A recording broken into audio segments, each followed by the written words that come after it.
Hello everyone, कैसे हो आप सब। मैं निकुंज जरीवाला एक बार फिर से आप सबका स्वागत करता हूं आपके अपने learning platform Magnetic Science Institute पे, जहां पे मैं आपके लिए करता हूं NCERT physics and chemistry simplified point to point, line to line, जो आपको काम में आने वाला है आपके बोर्ड एग्जाम में, नीट एग्जाम में और जेईई एग्जाम में, क्योंकि कंसेप्ट सर्वोपरि है।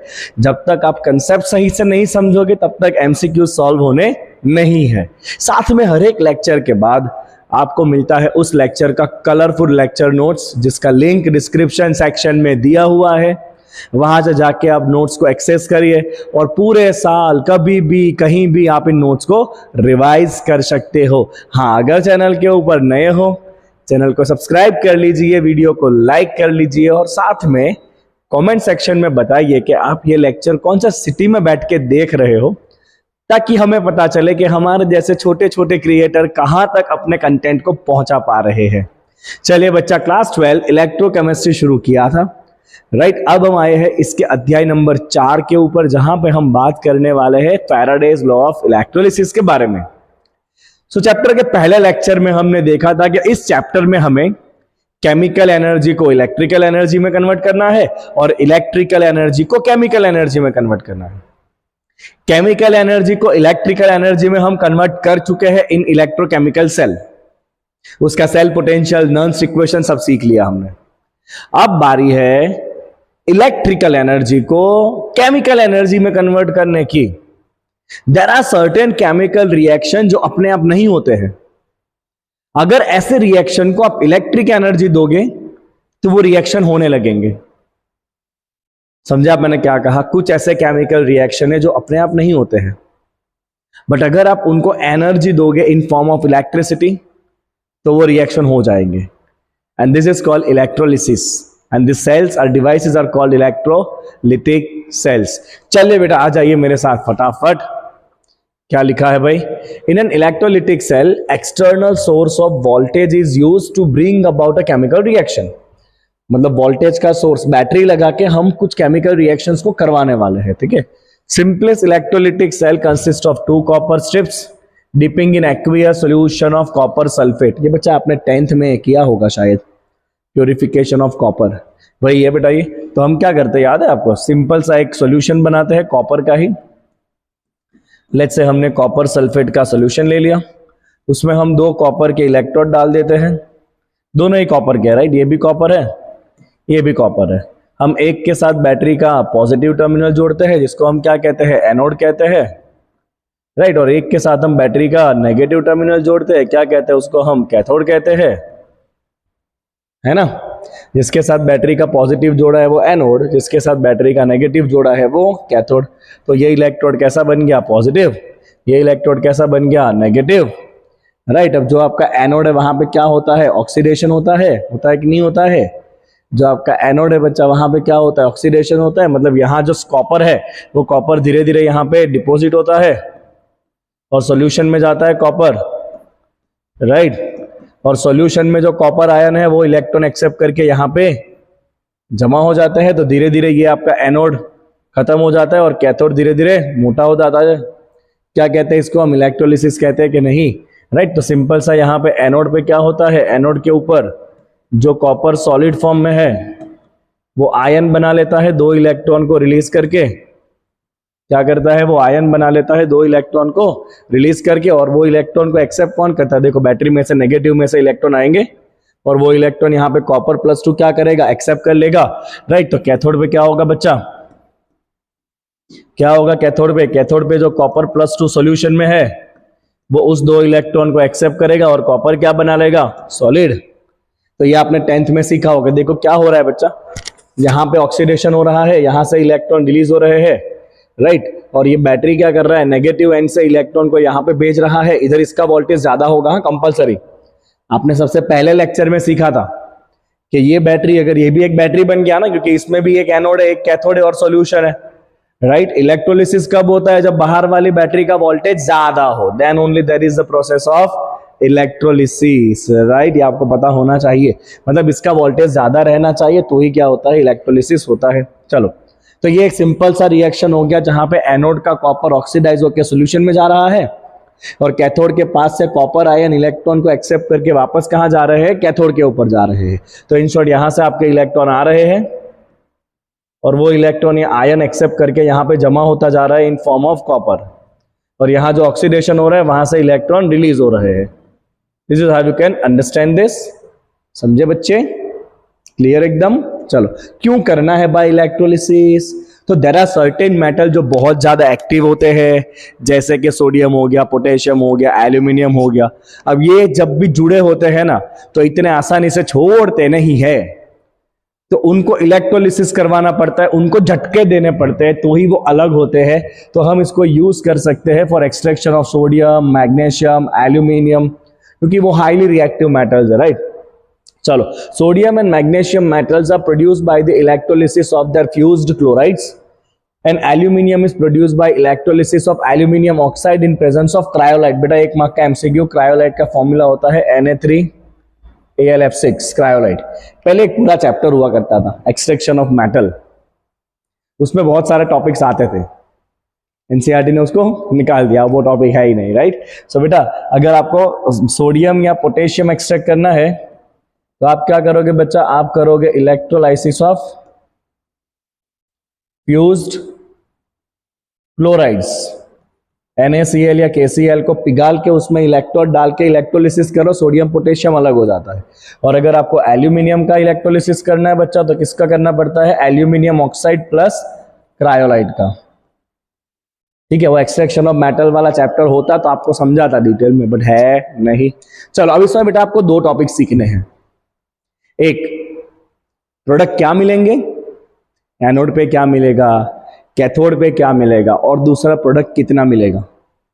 दोनों टॉपिक मैं इस लेक्चर में क्लियर कराऊंगा। फैराडे बहुत इंपॉर्टेंट टॉपिक है।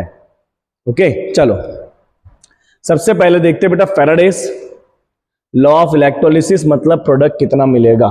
ये देख भाई, सिंपल सी बात है, जितना आप करंट ज्यादा पास कराओगे उतना आपको प्रोडक्ट ज्यादा मिलेगा। तो इसमें क्या नई बात है ना। जितना ज्यादा करंट पास कराओगे बैटरी में, जितना सेल के अंदर जितना करंट आप ज्यादा दोगे उतना रिएक्शन ज्यादा होगा, उतना प्रोडक्ट भी ज्यादा मिलेगा। तो फैराडे ने यही कहा था। तो फर्स्ट लॉ कहता है बेटा फैराडे का मैथमेटिकल फॉर्म में कि जो भी आपको प्रोडक्ट का मास मिलेगा या वॉल्यूम मिलेगा अगर गैस हुआ तो, that is directly proportional to amount of electricity. Electricity का मतलब amount of electric charge passing from the cell. मतलब जो भी बेटा आपको प्रोडक्ट का मास मिलना है that is directly proportional to the charge Q. अब मैं एक फॉर्मूला आपके लिए बना रहा हूं जो फॉर्मूला एनसीईआरटी में नहीं दिया है बट समझना जरूरी है। तो that gives you m proportional to, यहां पे एक कांस्टेंट लगता है बेटा z, राइट। और ये z को हम कहते हैं इलेक्ट्रोकेमिकल इक्विवेलेंस। क्या कहते हैं बेटा Z को? Z को कहा जाता है इलेक्ट्रोकेमिकल इक्विवेलेंस। समझाता हूं उसके बारे में मैं आपको। चलो, what is charge Q? Physics में पढ़ा होगा आपने बच्चा। चार्ज Q क्या होता है? Current into time, Q equal to IT। So you can put it here. तो ये हो जाएगा आपका Z into IT। Okay, understood, fine. चलो ध्यान से देखना बच्चा। अब यहां पे ना हमें जो चार्ज लेना होता है ना वो फैराडे में लेना होता है। सर ये क्या ला दिया आपने, फैराडे क्या है? तो फैराडे इज बेसिकली 96,487 कूलम। रफली आप ले सकते हो 96,500 कूलम, दैट इज 1 फैराडे। तो हमें जो चार्ज दिया है ना वो कूलम में नहीं चाहिए, हमें फैराडे में चाहिए चार्ज। तो इसीलिए हम क्या करेंगे, यहां पर मैं छोटा सा सिंबल लगा देता हूं F मींस फैराडे। तो फैराडे में चार्ज लाने के लिए हम क्या करेंगे, सिंपली जो Q है ना उसको डिवाइड कर देंगे 96,500 से। तो जो ये Q है that is equal to IT, उसको आप सिंपली डिवाइड कर दो 96,500 से। मैं आपके सारे क्वेश्चंस फैराडे के बहुत आसान करने वाला हूं, बहुत मतलब बहुत आसान हो जाएगा, राइट। अभी मैंने Z के बारे में क्या बोला बेटा आपको? Z क्या है? Electrochemical equivalence, that is simply molar weight divide by valency है। Molar weight divide by valency. Try to understand what I want to say. तो बेटा Z क्या है यहाँ पे इक्वेशन में? इक्वेशन याद रहेगा आपको? क्या इक्वेशन है बेटा? M equal to ZIT by M। Z के बारे में लिख देता हूं मैं। Z इज, एक और स्लाइड है मेरे पास है ना, तो तुम्हें टेंशन क्या है? Z इज इलेक्ट्रोकेमिकल इक्विवेलेंस, और ये होता है बेटा molar mass divide by mole of electron to get 1 mole of product. तो इसको बेटा हम प्यार से लिखते हैं Z is equal to molar weight divide by small n। अब बोलोगे सर ये सब क्यों करवा रहे हो, तो मैं इसलिए करवा रहा हूं क्योंकि इस टॉपिक के एमसीक्यूज बहुत पूछे जाते हैं, राइट। एंड आई विश के जब इसका एमसीक्यू आए तो आप एक चटकटा फॉर्मूला लगा के आंसर ला दो, right. So if I put simply m Z equal to m by n over there, ठीक है, then you got your answer. क्या आ गया आपका आंसर बेटा, आपका फॉर्मूला बन गया mass of the product is equal to Z की जगह क्या लिख देंगे MIT बाई n इंटू 96,500। इससे आपको डायरेक्ट आंसर मिल जाएगा। अब मैं आपको ये एक दो n के एग्जांपल समझा लेता हूं कि ये n है क्या, राइट। देखिए बहुत सिंपल सा है बच्चा। अगर मैं n की बात करूं, सो if I have a sodium, तो सोडियम को बेटा एक ही इलेक्ट्रॉन चाहिए अगर उसको सोडियम बनना है तो, क्योंकि उसका वैलेंसी क्या होता है +1 होता है ना। तो एक इलेक्ट्रॉन दे दो, एक मोल इलेक्ट्रॉन दे दो, वो रिड्यूस हो जाएगा। तो सोडियम के लिए स्मॉल n कितना आएगा बेटा 1 आएगा। अगर आपके पास है सपोज मैग्नीशियम, राइट, तो उसको कितने इलेक्ट्रॉन चाहिए 2 इलेक्ट्रॉन चाहिए। क्यों भाई साहब, क्योंकि मैग्नीशियम का वैलेंसी कितना है भाई साहब +2 है, तो उसको 2 इलेक्ट्रॉन चाहिए तो वो मैग्नीशियम बन जाएगा। तो इसके लिए बेटा n का वैल्यू कितना आएगा 2 आएगा। सिमिलरली बेटा एल्यूमिनियम है, तो उसको कितने इलेक्ट्रॉन चाहिए होंगे 3 इलेक्ट्रॉन एल्यूमिनियम बनने के लिए, तो इसका n का वैल्यू कितना आ जाएगा 3 आ जाएगा। समझ रहे हो n का वैल्यू क्या है ना। I hope the notes are very much clear. ये अभी फर्स्ट लॉ आप में डिस्कशन कर रहे हैं सारा, right. Mass proportional to quantity of electric charge, और आप सिंप्लीफाई कर करके यहाँ तक पहुँच सकते हो MIT divide by n into 96,500 coulomb. Okay, what if it is oxygen. So बच्चा सबको पता है कि ऑक्सीजन का वैलेंसी होता है -2, और इसमें से क्या बनता है O2 बनता है। तो आपको 2 ऑक्सीजन लेने पड़ते हैं, तो 2 ऑक्सीजन मिला के चार्ज कितना हो गया -4। तो यहाँ कितने इलेक्ट्रॉन रिलीज करने पड़ेंगे 4 इलेक्ट्रॉन। तो ऑक्सीजन के लिए बेटा n का वैल्यू कितना आता है 4 आता है। ऑक्सीजन के लिए n का वैल्यू कितना आता है बच्चे 4 आता है। समझा कि नहीं, 4 इलेक्ट्रॉन रिलीज हुए ना, 1 मोल ऑक्सीजन लाना है तो 4 मोल इलेक्ट्रॉन चाहिए आपको। तो ऑक्सीजन के लिए ये n का वैल्यू कितना हो गया बड़े प्यार से 4 हो गया। ओके, इधर ना एक 2.2 टन का एसी है, और इतना महंगा एसी कौन चालू रखे अकेला इंसान में। रेवेन्यू तो कुछ है नहीं यूट्यूब से, 3,500 रुपये का रेवेन्यू है यूट्यूब से, ठीक है। एनीवेज कर्म करते जाओ, क्या पता आगे जाके हम भी थोड़े से फेमस हो जाए, हमें भी लोग ज़्यादा देखने लगे, बिकॉज कंटेंट तो अपने सबसे बेस्ट से बेस्ट डिलीवर कर रहे हैं। एनीवेज चलो आगे बढ़ते हैं बच्चा। तो ये कुछ n के वैल्यूज है जो आपको अब ध्यान में रहेंगे। सिमिलरली बेटा हाइड्रोजन है, अगर इनकेस अगर हाइड्रोजन है H+, है ना, उसको अगर H2 बनना है तो 2 H+ देने पड़ेंगे, और उनको कितने इलेक्ट्रॉन बेटा एक्सेप्ट करने पड़ेंगे, ऑब्वियसली 2 इलेक्ट्रॉन एक्सेप्ट करने पड़ेंगे। तो हाइड्रोजन के लिए n का वैल्यू कितना हो जाएगा बेटा 2 हो जाएगा, राइट। अब आप यहाँ पे सिंपल फॉर्मूला में वैल्यू डाल दो। अगर यही क्वेश्चन बेटा वॉल्यूम के लिए है, कितने ml गैस मिलेगा, कितने लीटर गैस मिलेगा, तो अगर वॉल्यूम के लिए ये क्वेश्चन है तो आपका डायरेक्ट फॉर्मूला मॉडिफाई हो जाता है for gases, for volume of gases, for gases ये हो जाएगा वॉल्यूम इक्वल टू, चलो गैस का मोलर मास की जगह मोलर वॉल्यूम आएगा which is 22.4, then same things IT divide by n into 96,500। इससे आपको डायरेक्ट आंसर मिल जाएगा लीटर में, समझे, ठीक है। आप मुझे देखो, मैं आपको जब क्वेश्चन सॉल्व करूंगा ना, तब आप बोलोगे कि हाँ सर आपने तो बहुत मस्त फॉर्मूला करा दिया, हमारे क्वेश्चन तो सटासट ऐसे ही बनते जा रहे हैं, ठीक है। चलो एनीवेज बेटा आगे बढ़े। तो पहला लॉ सबको क्लियर है। पहला लॉ आपको बताएगा कि आपको प्रोडक्ट कितना मिल रहा है। अगर आप इतना करंट इतने टाइम तक पास करो तो कितना प्रोडक्ट मिलेगा आपको, डायरेक्ट फॉर्मूला अप्लाई कर दो। प्रोडक्ट का अगर मास चाहिए तो क्या करेंगे MIT बाई n इंटू 96,500। अगर गैस निकल रहा है वॉल्यूम चाहिए तो 22.4 IT बाई n इंटू 96,500, समझे। चलो आगे बढ़ते हैं बेटा। तो स्टेटमेंट पढ़ लो फर्स्ट लॉ का।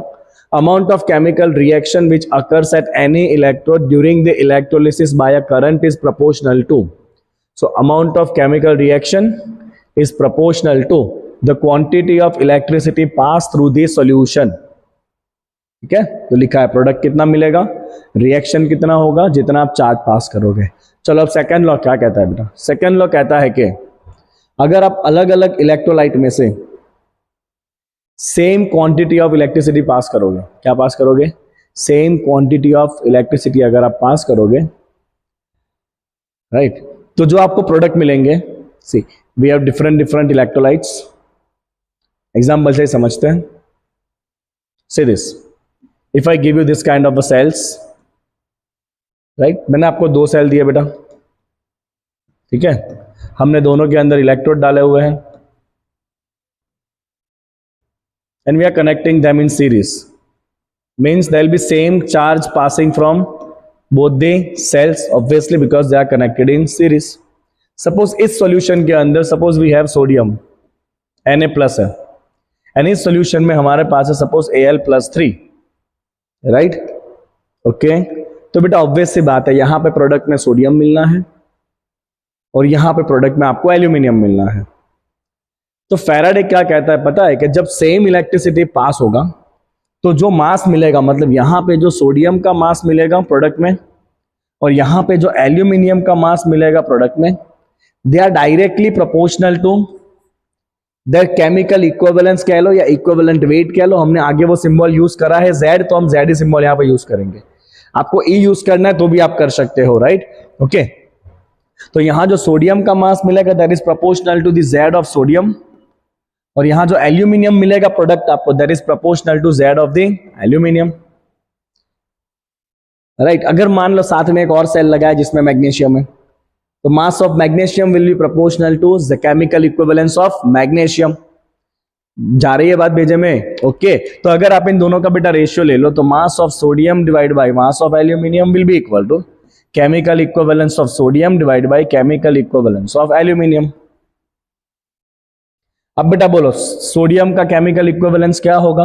तो सोडियम का molar mass 23 divide by sodium का वैलेंसी 1 डिवाइड बाय एल्यूमिनियम का केमिकल इक्विवेलेंस क्या होगा? तो एल्यूमिनियम का मोलर मास 27 एंड एल्यूमिनियम का वैलेंसी क्या होता है? 3. समझे कि नहीं? मैंने आगे लिखा है Z क्या होता है? Molar weight divide by valency. Agree और नॉट? तो यहां पे आपका जो भी आपको सोडियम मिलेगा बेटा एक इलेक्ट्रोड पे और दूसरे में जो आपको एल्यूमिनियम मिलेगा उसका रेशियो हो जाएगा 23 डिवाइड बाई 9. मतलब अगर आपको यहां पे मान लो 23 ग्राम सोडियम मिल रहा है ना, तो इधर आपको एल्यूमिनियम कितना मिलेगा? 9 ग्राम मिलेगा, राइट? तो ये है फैराडे का सेकंड लॉ कि जब अलग अलग इलेक्ट्रोलाइट में से सेम इलेक्ट्रिसिटी पास होगी तो जो जो प्रोडक्ट मिलने वाले हैं अलग अलग इलेक्ट्रोड पे, उनका जो अमाउंट आएगा, प्रोडक्ट का जो क्वांटिटी आएगा, that is proportional to their equivalent weights. Got it? समझे कि नहीं समझे सब लोग? समझे हो तो चलो कुछ लिखो तो कमेंट में.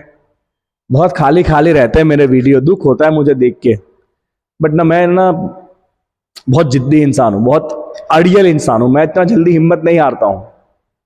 यही मेरा प्लस पॉइंट है. हिम्मत हारने की तो बात ही नहीं करता हूं, मैं तो लड़ते रहता हूं, लड़ते रहता हूं, लड़ते रहता हूं, आखिरी तक लड़ूंगा और आपके लिए कुछ अच्छा करके जाऊंगा. याद रखना ये बात मेरी. चलो बेटा, एनीवेज आगे बढ़ते हैं. इतना समझ आ गया आपको? चलिए अब इसके ना क्वेश्चन करते हैं. पहले स्टेटमेंट देख लो सेकंड लॉ का. Amount of different substance liberated by the same quantity of electricity passing through the electrolytic solution are proportional to. Same quantity of electricity जब पास करोगे तो जो आपको अमाउंट मिलने वाले हैं डिफरेंट सब्सटेंस के, that is proportional to their chemical equivalent weight. क्या होगा chemical equivalent weight? Atomic mass of metal divide by n. n क्या था? Number of electron required to reduce the cation और एनायन. ओके, चलो मैं बेटा एक सिंपल ऐसा क्वेश्चन बनाऊं आपके लिए. देखो मैं आपको एक सिंपल मस्त क्वेश्चन बनाता हूं. सपोज मान लेते हैं कि यहां पर एक सेल है. कहां है सर? ये रहा. सपोज हमारे पास एक बेटा सेल है इस तरह से, ठीक है. अभी सॉल्यूशन कौन सा डाला है उससे कोई मतलब नहीं है. Okay, we are passing current Q और मुझे ऐसा दिया है सपोज कि यहां पे अगर मुझे 18 ग्राम एल्यूमिनियम मिला तो यहां पे मुझे कितने लीटर ऑक्सीजन गैस मिलेगा? सपोज इधर एल्यूमिनियम निकल रहा है, इधर ऑक्सीजन निकल रहा है, ठीक है. सवाल आया समझ में? इस इलेक्ट्रोड पे अगर 18 ग्राम एल्यूमिनियम बन रहा है तो इस इलेक्ट्रोड पे ऑक्सीजन कितने लीटर बनेगा। अभी सॉल्यूशन कौन सा है उससे मतलब नहीं है, प्रोडक्ट क्या बनेंगे वो आपको आगे वाले पार्ट में सिखाने वाला हूं, ठीक है। तो देखिए मुझे पता है सेम इलेक्ट्रिसिटी पास होनी है दोनों इलेक्ट्रोड से, तो मैं सिंपली क्या लिखूंगा, यहाँ पे मास ऑफ एल्यूमिनियम, यहाँ पे ऑक्सीजन का वॉल्यूम चाहिए तो right volume of oxygen that will be directly proportional to, तो ऊपर क्या लेंगे केमिकल इक्विवेलेंस ऑफ एल्यूमिनियम, और नीचे क्या ले लेंगे आपको नीचे क्या लेना पड़ेगा, वॉल्यूम लेना पड़ेगा ऑक्सीजन का, क्योंकि यहां ऑक्सीजन के लिए वॉल्यूम चल रहा है ना, राइट। तो मैं यहां पे सिंपली लिख देता हूं बेटा इक्विवेलेंट वॉल्यूम ऑफ ऑक्सीजन।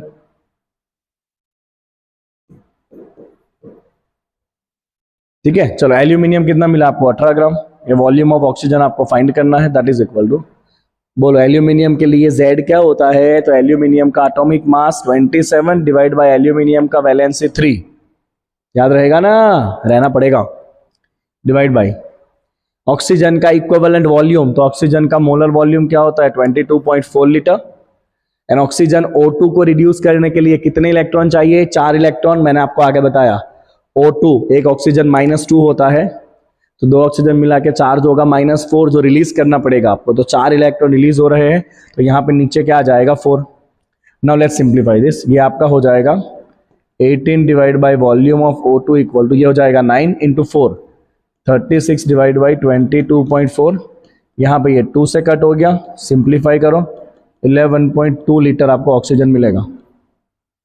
बताओ चलो, इतना आसानी से कोई और आपको समझाया है पूरे यूट्यूब के ऊपर, अगर है ना तो फिर मुझे उसका लिंक भेजो, तो मैं भी तो देखूं कौन है इतना होशियार जो इससे सिंप्लीफाई करके आपको समझा सकता है।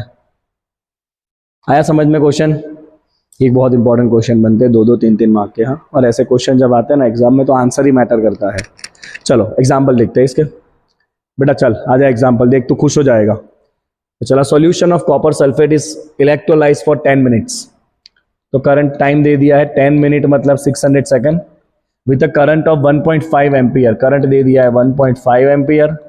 चल, what is the mass of copper deposited at the cathode, copper कितना मिलेगा, तो मैं डायरेक्ट फैराडे का फर्स्ट लॉ यूज करूंगा, कोई भी टाइम पास करे बिना, फैराडेज फर्स्ट लॉ क्या था बेटा, M इक्वल टू क्या था, याद है आपको, MIT by N into 96,500, direct answer आ जाएगा ग्राम में, करवाया मैंने फॉर्मूला आपको, MIT बाई N इंटू 96,500। चलो देखो कितना मोलर मास होता है कॉपर का 63.5 ग्राम, करंट कितना पास करा आपने 1.5, कितने टाइम के लिए 600 सेकंड के लिए, बोलो भाई कॉपर के लिए स्मॉल n, तो कॉपर क्या होता है +2, कितने इलेक्ट्रॉन चाहिए 2 इलेक्ट्रॉन, क्या बना देगा कॉपर, तो n का वैल्यू कितना ले लेंगे 2 इंटू 96,500। अब तुम्हारे हवाले वतन साथियों, your आंसर इज 63.5 इंटू ये हो जाएगा 4.5 डिवाइड बाई नीचे हो जाएगा 965। इसके आगे तो मेरे बच्चा लोग फाइंड करेंगे, मैं करूं, करवा लो मेरे पास ही, और तो क्या कर ही लेते हैं आपके लिए। और मैं क्या कैलकुलेट कैल्सी से ही करूंगा, है ना, वो कैल्सी क्यों नहीं आ रही, क्या बुरा लग गया भाई इसको, है ना, ये कैल्सी बहुत मूडी है अपने आप, कभी कभी आती है कभी कभी नहीं आती है, अपने पास ये भी है भाई, आजा कैलकुलेटर आ गया ना, डेस्कटॉप पे ही ऐप है कैलकुलेटर तो। चलो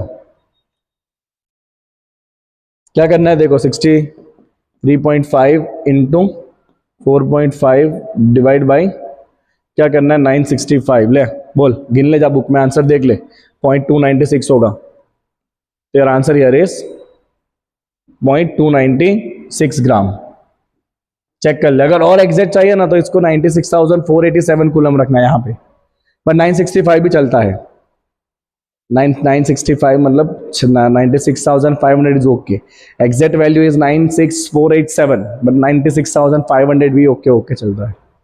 आ गया समझ में, देख कितना आसानी से अपने आंसर लिखा लिया कि मास इक्वल टू, अब सोच इसमें ऐसा क्वेश्चन हो कितना करंट पास किया होगा, कितने टाइम के लिए पास किया होगा, मेटल का वैलेंसी क्या होगा, सब कुछ तुम एक झटके में आंसर दे सकते हो if you know this formula, mass equal to MIT divide by N into 96,500।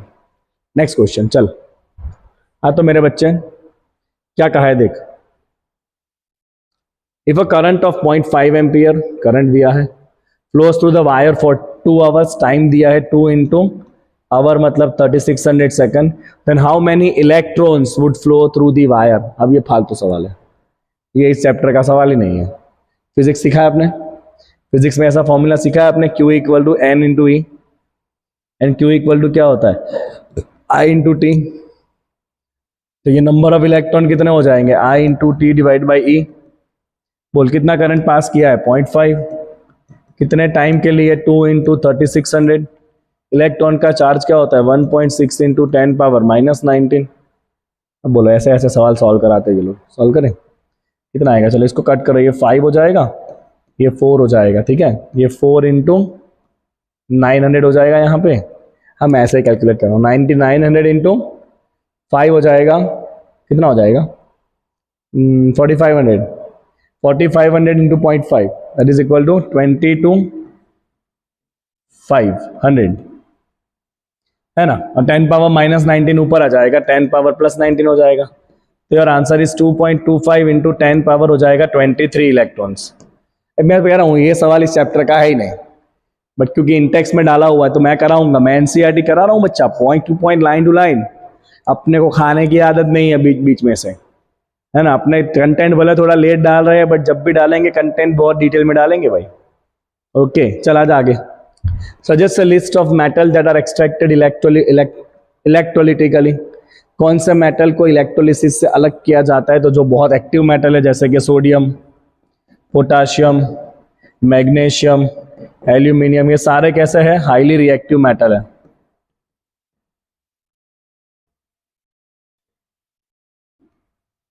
ठीक है नेक्स्ट। ओके एक रिएक्शन दिया है बेटा आपको। Okay okay what is the quantity of electricity in coulomb needed to reduce 1 mole of Cr2O7। 1 mole Cr2O7 को reduce करने के लिए कितना इलेक्ट्रिसिटी चाहिए, आंखें खोल के देखो। 6 इलेक्ट्रॉन दिखा यहां पे, मतलब आपका आंसर क्या है बेटा, चार्ज है आपका 6 इलेक्ट्रॉन, मतलब 6 मोल इलेक्ट्रॉन मतलब 6 फैराडे, राइट। 6 इंटू फैराडे क्या होता है 96,487 कूलम। बस आ गया, डन। यहां पे दिया ही है ना ऑलरेडी, अगर ना दिया होता तो क्या करते। मान लो रिएक्शन नहीं दिया है तो तुम्हारा भाई बैठा है Cr2O7, थोड़ा बेसिक आपको पता होना चाहिए। इसमें क्रोमियम का ऑक्सीडेशन नंबर होता है +6, है ना, oxidation number, redox reaction, yes yes sir याद है याद है। तो क्रोमियम का ऑक्सीडेशन नंबर क्या होता है यहाँ पे +6 होता है, तो 2 क्रोमियम मिला के क्या हो जाएगा +12। अब ये जब रिड्यूस होगा तो क्या बन जाता है Cr+3, यहाँ पे 2 क्रोमियम है तो इधर भी 2 क्रोमियम आएंगे, तो इधर 2 क्रोमियम मिला के ऑक्सीडेशन नंबर क्या हो जाएगा +6। कितना चेंज हुआ नंबर का, 12 में से 6 हो गया, मतलब 6 इलेक्ट्रॉन यहाँ पे एक्सेप्ट हुए होंगे, तो n का वैल्यू कितना आएगा 6 आएगा। तो आप ऐसे भी इसको कर सकते हो, ठीक है। चल बेटा अब तो इसी टॉपिक के अंदर समझ के इलेक्ट्रोलिसिस का प्रोडक्ट कितना बनेगा वो तो तूने देख लिया। अब तू समझ बेटा इलेक्ट्रोलिसिस का प्रोडक्ट क्या बनेगा, है ना। ध्यान से देख क्या बनेगा प्रोडक्ट इलेक्ट्रोलिसिस का। एक सेकंड ना, मेरे पास ना एक प्रोफेशनल सेटअप नहीं है कैमरा का, एकदम सस्ता जुगाड़ करके लेक्चर बनाता हूँ आपके लिए, है ना। इधर एक लाइट, इधर एक लाइट।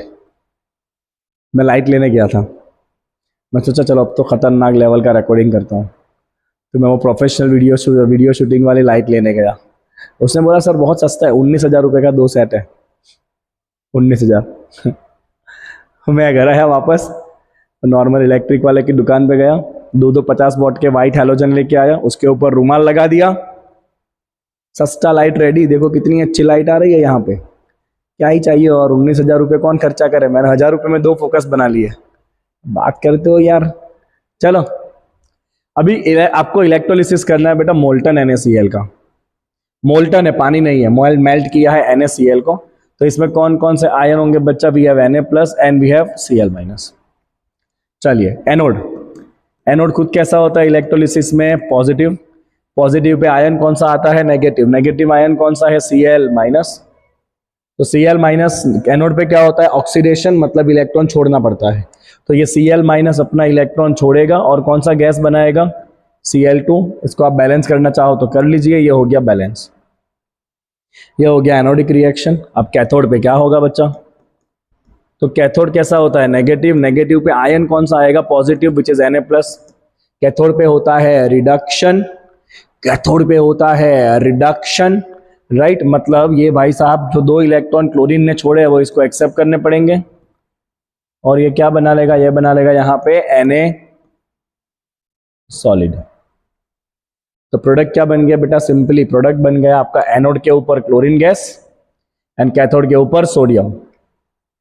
ठीक है, देखो यहां तो ना कंपटीशन में कोई है ही नहीं, इसलिए यहां पे देखना ही नहीं है कि कौन प्रोडक्ट बनेगा। एक ही पॉजिटिव आयन है, एक ही नेगेटिव आयन है, there is no one to give the competition. But अब इधर आजा, एक्वियस NaCl है, कैसा है अब NaCl बच्चे मेरे, एक्वियस है। ठीक है, अब क्या होगा, अब ये एक्वियस NaCl है, मतलब अब पानी भी है भाई। तो पानी जो है ना वो एनोड पे भी जा सकता है, कैथोड पे भी जा सकता है भाई साहब। NaCl में कौन कौन से आयन है, Na plus and Cl minus. ठीक है, देखते जा। चल सबसे पहले चलते बेटा एनोड पे। एनोड खुद कैसा होता है, पॉजिटिव। उधर कौन सा आयन आता है, नेगेटिव। नेगेटिव आयन कौन सा है, क्लोरीन है। क्लोरीन अपना इलेक्ट्रॉन रिलीज करके कौन सा गैस बना सकता है, Cl2 गैस बना सकता है। इसको कर लेते हैं बैलेंस। अब पानी भी तो है कंपटीशन में, पानी भी एनोड के ऊपर जाके इलेक्ट्रॉन को छोड़ सकता है, H प्लस बना सकता है और O2 गैस निकाल सकता है। अब देख, अब इलेक्ट्रॉन छोड़ेगा कौन एनोड पे, क्लोरीन छोड़ेगा कि पानी छोड़ेगा, देखते हैं। चल इसको बैलेंस करते हैं, ये O2 यहाँ पे आ जाएगा 4H प्लस और यहाँ पे आ जाएगा 4 इलेक्ट्रॉन। तो सवाल ये है कि किसका ऑक्सीडेशन होगा, क्लोरीन माइनस का ऑक्सीडेशन होगा कि पानी का ऑक्सीडेशन होगा। तो इसके लिए आपको देखने पड़ेंगे इनके दोनों के ऑक्सीडेशन पोटेंशियल कहां है सर, बता देता हूं। तो आपको ऐसे क्वेश्चन में यूजुअली टेबल दिया होता है। कौन सा टेबल सर, देख मैं तेरे को एक टेबल दिखाता हूं बेटा, लेक्चर नंबर 2 में था ये टेबल, कितना खतरनाक लग रहा है। देख ये टेबल दिखा तेरे को, अब दिखेगा, दिखा ना। देख इस टेबल में अपने को क्या क्या देखना था, Cl माइनस, ये सारे रिडक्शन पोटेंशियल है। हाँ, अपने को क्या चाहिए, ऑक्सीडेशन, बिकॉज अपने एनोड पे थे, एनोड पे ऑक्सीडेशन हुआ था, ये सारे रिडक्शन पोटेंशियल दिए होते हैं टेबल में। तो ऑक्सीडेशन के लिए खाली साइन चेंज कर देंगे, करेंगे कि नहीं करेंगे, करना पड़ेगा। चल जाए ढूंढ, तो पानी कहां पर है, ये रहा देख पानी, नहीं ये तो H2O2 है, पानी पानी पानी पानी पानी पानी पानी, ये रहा देख पानी, इलेक्ट्रॉन छोड़ रहा है। मैं रिवर्स की बात कर रहा हूं, अब ये रिडक्शन रिएक्शन दिया अपने को, ऑक्सीडेशन देखना है, उल्टा देखना है। पानी इलेक्ट्रॉन छोड़ के O2 बनाया, राइट। इस रिएक्शन का पोटेंशियल है 1.23, तो इसके रिवर्स का पोटेंशियल क्या होगा, -1.23। तो पानी का ऑक्सीडेशन है -1.23। चल क्लोरीन ढूंढ, क्लोरीन, ए क्लोरीन किधर है, ये रहा देख क्लोरीन। Cl माइनस इलेक्ट्रॉन छोड़ के Cl2 गैस बनाए बच्चा, क्या है इसका पोटेंशियल 1.36, रिडक्शन है। अपने को ऑक्सीडेशन चाहिए -1.36। चल मैं वापस तुमको लेके जाता हूं कंटेंट पे, इधर गया, इधर गया, इधर गया, ये रहा एक्वियस NaCl। ठीक है, तो बेटा मैंने दोनों का ऑक्सीडेशन पोटेंशियल चेक किया, इसका कुछ आ रहा था -1.36 वोल्ट और इसका आ रहा था -1.23 वोल्ट। अब बोल ऑक्सीडेशन किसका इजीली होगा, जिसका ऑक्सीडेशन पोटेंशियल ज्यादा हो। किसका ऑक्सीडेशन पोटेंशियल ज्यादा दिख रहा है, पानी का, क्योंकि -1.23 है, ये तो और ज्यादा नेगेटिव है। तो ऑक्सीडेशन होना किसका चाहिए, पानी का। बट एक बात आपको याद रखनी है कि जब पानी और क्लोरीन में कंपटीशन होता है, भले पानी का ऑक्सीडेशन पोटेंशियल ज्यादा है, बट एक टर्म आता है ओवर पोटेंशियल, जिसकी वजह से पानी ये रिएक्शन हार जाता है और क्लोरीन जीत जाता है। ओवर पोटेंशियल मतलब जो ऑक्सीजन गैस, पानी के ऑक्सीडेशन से जो ऑक्सीजन गैस बनेगा इलेक्ट्रोड के ऊपर, वो ऑक्सीजन गैस को इलेक्ट्रोड छोड़ के जाने के लिए भी थोड़ा सा एक्स्ट्रा वोल्टेज चाहिए। ऑक्सीजन कहाँ बनेगा? ऑब्वियसली इलेक्ट्रोड पे बनेगा। इलेक्ट्रोड से ऑक्सीजन को निकल के बाहर बबल बन के जाने के लिए थोड़ा और पोटेंशियल लग जाएगा, इसलिए पानी ये रिएक्शन हार जाएगा। तो बेटा मैं इसको लाल लाइन से लिख रहा हूं, here E0 oxidation of water, दिख रहा है आपको ये कलर? हाँ, is more than E0 oxidation of Cl minus, but due to over potential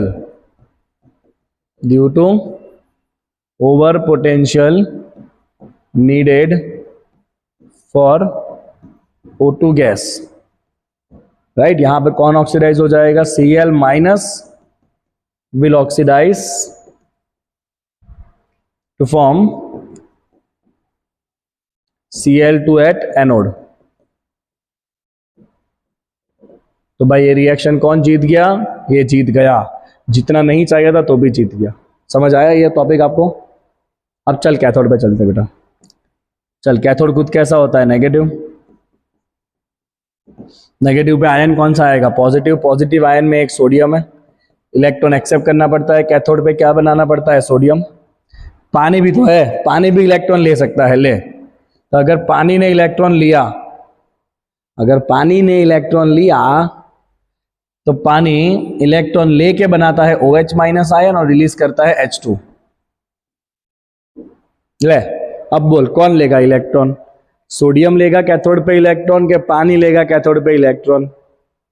मैं सिंपल से एक बात बताऊं, सोडियम बहुत एक्टिव मेटल होता है और मेटल हमेशा इलेक्ट्रॉन देते हैं। मेटल कभी इलेक्ट्रॉन लेते नहीं है वापस। तो सोडियम क्या इलेक्ट्रॉन ले सकता है वापस? पॉसिबल ही नहीं है। सोडियम तो इलेक्ट्रॉन देने का ही काम करता है। मतलब ये रिएक्शन सोडियम हारने वाला है और इलेक्ट्रॉन एक्सेप्ट किसको करना पड़ेगा? पानी को करना पड़ेगा। कुछ बात समझ में? चलो इसका पोटेंशियल बता देता हूं। कैथोड पे चल रहा है, क्या होता है? रिडक्शन। तो कैथोड पे क्या चेक करना पड़ता है आपको? दोनों का बच्चा रिडक्शन पोटेंशियल। चल मैं दोनों का रिडक्शन पोटेंशियल लिखता हूं, ठीक है। मुझे पानी का तो याद है 0.83 होता है, बट आपके लिए मैं लिख देता हूं, देख लेता हूं टेबल में एग्जैक्ट वैल्यू, है ना? ये रहा। चल, पानी का रिडक्शन पोटेंशियल, ना पानी इलेक्ट्रॉन एक्सेप्ट करे ऐसा रिएक्शन कहीं दिख रहा है आपको? इधर कहीं होगा। ये देख, पानी इलेक्ट्रॉन एक्सेप्ट करके OH माइनस H2 बनाया, -0.83। और सोडियम कहां पर है? देख, सोडियम इलेक्ट्रॉन एक्सेप्ट किया, उसका वैल्यू है -2.71, -2.71। तो बहुत माइनस है। चल किधर गया ये कहाँ गया? ये रहा, एक्वियस NaCl, ठीक है। तो इसका पोटेंशियल क्या था? -2.71 और इसका है -0.83। बोल किसका रिडक्शन पोटेंशियल ज्यादा है? तो मेरे बच्चे चिल्ला चिल्ला के बोलेंगे सर पानी का रिडक्शन पोटेंशियल ज्यादा है, क्योंकि सोडियम इलेक्ट्रॉन लेने की बात करता ही नहीं है भाई। समझा मेरे भाई? पास होना तो पढ़ाई करना पड़ेगा मेरे भाई। सुना है ना ये सब सोशल मीडिया पे, कर ले पढ़ाई बेटा। चल आजा। तो यहां पे क्या लिखेंगे? क्या? E0 reduction potential of water is more than Na plus, hence water is reduced at cathode. Water is reduced at cathode. Give which gas? H2 gas. अब देख बेटा, कौन सॉल्यूशन में ऐसे ही पड़ा है?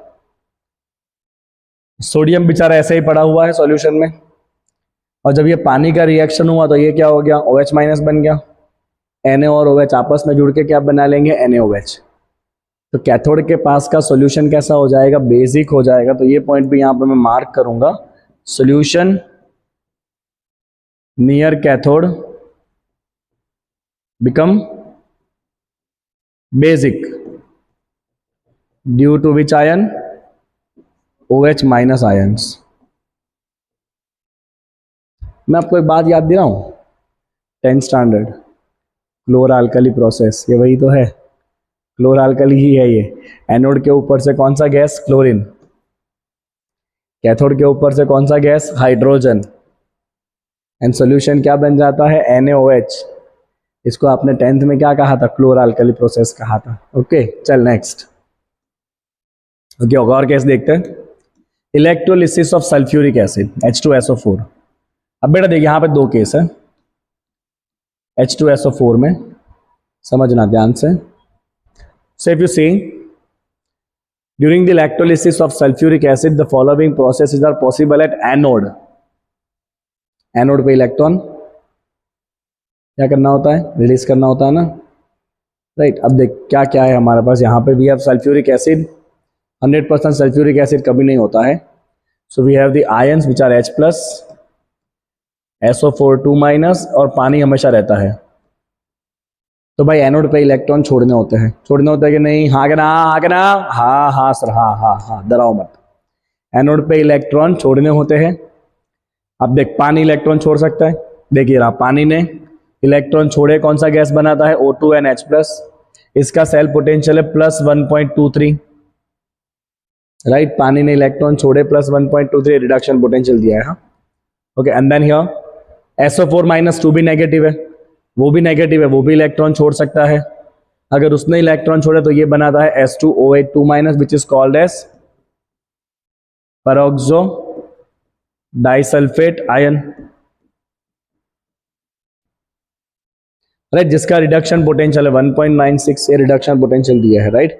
अपने को इसके ऑक्सीडेशन लिखने हैं अगर तो आप लिख सकते हो, ऑक्सीडेशन पोटेंशियल पानी का हो जाएगा -1.23 और ऑक्सीडेशन पोटेंशियल इसका सेकंड रिएक्शन का हो जाएगा -1.96। तो किसका ऑक्सीडेशन पोटेंशियल ज्यादा है बच्चा, ऑब्वियसली आप देख सकते हो पानी का ऑक्सीडेशन पोटेंशियल ज्यादा है। मतलब एनोड पे कौन ऑक्सीडाइज होता है, पानी ऑक्सीडाइज होता है, but if it is only dilute solution then. अगर सॉल्यूशन डाइल्यूट है, पानी ज्यादा है, अगर एसिड डाइल्यूट है, पानी ज्यादा है, तो पानी ऑक्सीडाइज होगा। अगर सॉल्यूशन कॉन्सेंट्रेटेड है तो कौन ऑक्सीडाइज होगा, तो ऑक्सीडाइज होने वाला है ये SO4 2- सीरीज। अगर सॉल्यूशन डाइल्यूट है तो पहले वाला रिएक्शन होगा 2.83, बट अगर ये कॉन्सेंट्रेटेड है तो नीचे वाला रिएक्शन प्रीफर्ड होगा 2.39। आई बात समझ में कुछ? तो ये वाला रिएक्शन कब होगा, if there is a dilute acid है अगर, तो कौन सा गैस निकलेगा, O2 गैस निकलेगा एनोड से। और अगर ये कॉन्सेंट्रेटेड एसिड है तो एनोड पे क्या बनेगा, पेरोक्सो डाइसल्फेट आयन बनेगा H2OH 2-। एक मार्क का बहुत इंपॉर्टेंट ये क्वेश्चन है। एक कैथोड पे क्या होगा, देखिए कैथोड पे क्या होगा, चलो बेटा कैथोड कैसा होता है, नेगेटिव। कौन से आयन आते हैं, पॉजिटिव। एसिड में से कौन सा पॉजिटिव आयन आता है, H प्लस, जो इलेक्ट्रॉन को लेके क्या बनाता है, H2 गैस। पानी भी इलेक्ट्रॉन ले सकता है, तो पानी अगर इलेक्ट्रॉन ले तो पानी क्या बनाता है, OH- and H2 गैस। मतलब निकलना तो H2 गैस ही है। तो सवाल यह है H2 गैस किस में से बनेगा, H2 गैस एसिड के H प्लस से बनेगा कि H2 गैस पानी के रिडक्शन से बनेगा। H2 gas H plus acid के H प्लस के रिडक्शन से बनेगा कि फिर हाइड्रोजन गैस पानी के रिडक्शन से बनेगा। तो दोनों के रिडक्शन पोटेंशियल लिखते हैं। तो बेटा हाइड्रोजन का रिडक्शन पोटेंशियल होता है 0 वोल्ट, और अब भी आपने आगे पानी का रिडक्शन पोटेंशियल लिखा -0.83 वोल्ट। बोल भाई किसका रिडक्शन पोटेंशियल ज्यादा है, ऑब्वियसली इसका ज्यादा है, इसका ज्यादा है ना, 0 है H प्लस का, पानी का नेगेटिव है। तो ये रिएक्शन कौन जीत जाएगा, ये जीत जाएगा H प्लस। मतलब जो हाइड्रोजन गैस बनता है ना, वो किसके में से बनता है, H प्लस के रिडक्शन से बनता है, ना कि पानी के रिडक्शन से। ये इतनी डिटेल चीजें, इतनी बारीकी से आपको कोई बाप नहीं सिखाएगा। मैं चैलेंज मार के कह रहा हूं, जो यूट्यूबर को आना है, मुझे चैलेंज देना है, आ जाओ मेरे सामने, बताओ आपका कंटेंट और दिखाओ मेरा कंटेंट। ये लेक्चर में एनसीईआरटी चला रहा हूं, ऐसा मत बोलना सर जेई के अंदर तो अलग अलग टॉपिक आते हैं, ये लेक्चर जेई के लिए है ही नहीं। ये लेक्चर एनसीईआरटी के कंसेप्ट क्लियर करने के लिए है। कंसेप्ट क्लियर करोगे तो जेई के ऑलमोस्ट आधे से ज्यादा क्वेश्चन आपके बन जाएंगे। जेई की सीरीज में बहुत जल्दी लेके आने वाला हूं, राइट, समय दूर नहीं है वो भी अभी। चलो तो यहां पे क्या होना है, H2 गैस एट एनोड